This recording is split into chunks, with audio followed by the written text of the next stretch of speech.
So good morning. Thank you so much for having me here today.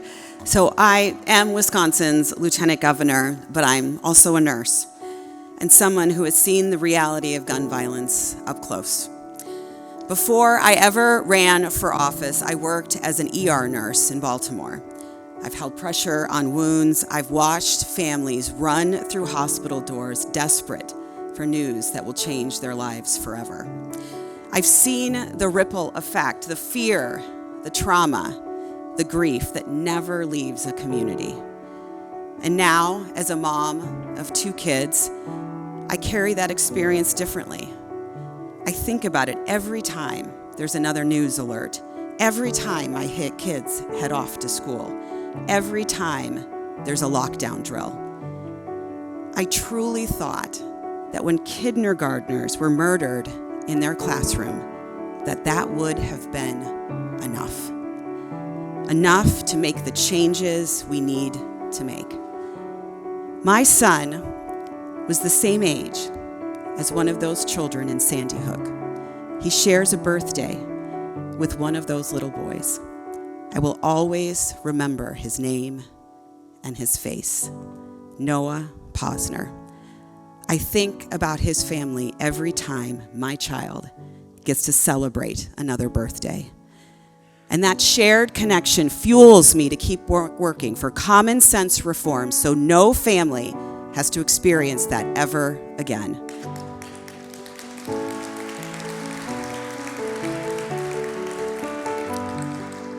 So when I say gun violence is a public health crisis, that's not just a talking point. I mean it literally. This is a preventable epidemic that is stealing lives every single day. No parent should have to check a school safety app before they check their child's homework. No one should have to scan a grocery store or a church or a concert for an exit, the way so many of us do without even thinking about it. Gun violence doesn't stop at a zip code. It looks different in different communities. Mass shootings, suicide by firearm, domestic violence, accidental shootings by kids who find unlocked weapons.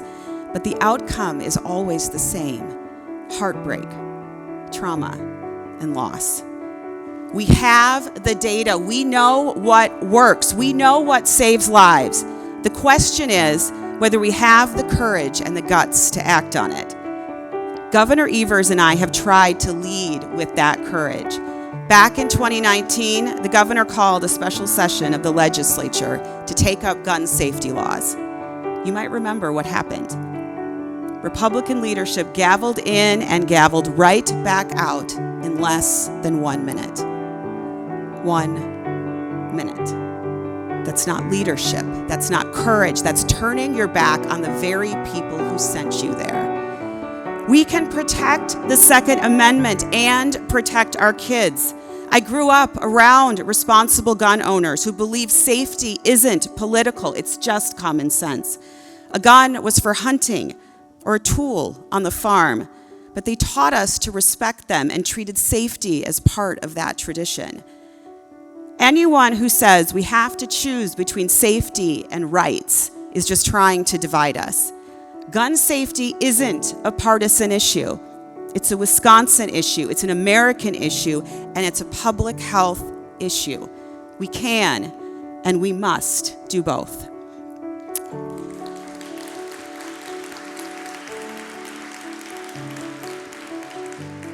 That means passing universal background checks so no gun is sold without knowing who's buying it.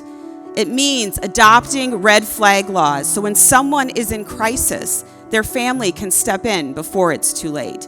It means banning assault weapons so in high-capacity magazines because weapons of war don't belong in our schools or our streets.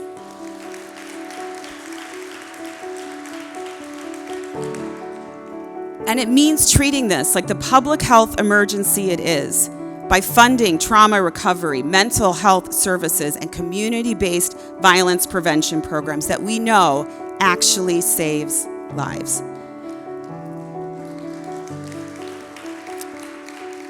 When I meet with people impacted by gun violence across the state, what stays with me isn't just their pain, it's their strength.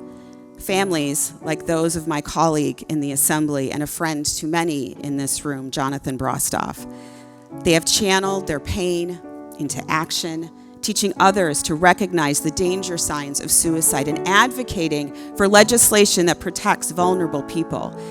It's the parents who've lost children who mentor young people, hoping to spare another family from what they've been through. It's the faith leaders who open their doors to anyone who needs help. No questions asked, just compassion and a hot cup of coffee. It's the nurses who clock back in the morning after losing a patient because maybe, just maybe, next time they can save a life. It's the teachers who show up every day to support and protect their students. It's the neighbors and volunteers who organize peace walks after every tragedy, refusing to let communities give in to fear. These are the people who remind me that this fight isn't about politics, it's about people. It's about love, courage, and the simple freedom to live your life without fear. Wisconsinites are sick and tired of being told we have to choose between safety and freedom. We can have both. We deserve both. And we can get there. We can get there if we approach this crisis the same way we approach any public health emergency, with urgency and with humanity. At the end of this day, this work comes down to something really simple. We all want our loved ones to come home at night. That shouldn't be too much to ask. I am committed to treating gun violence not as an impossible problem, but a solvable one. I know that together, doctors, faith leaders, survivors, policymakers, law enforcement, and neighbors, we can do what Wisconsin has always done best.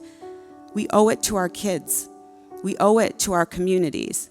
We owe it to every person in this room and across the state who has ever whispered, "Not again." So thank you, truly, for continuing to show up, for coming together to listen, learn, and lead. I still believe in what's possible when we refuse to give up. We can change laws, and we can change lives. Thank you so much for having me.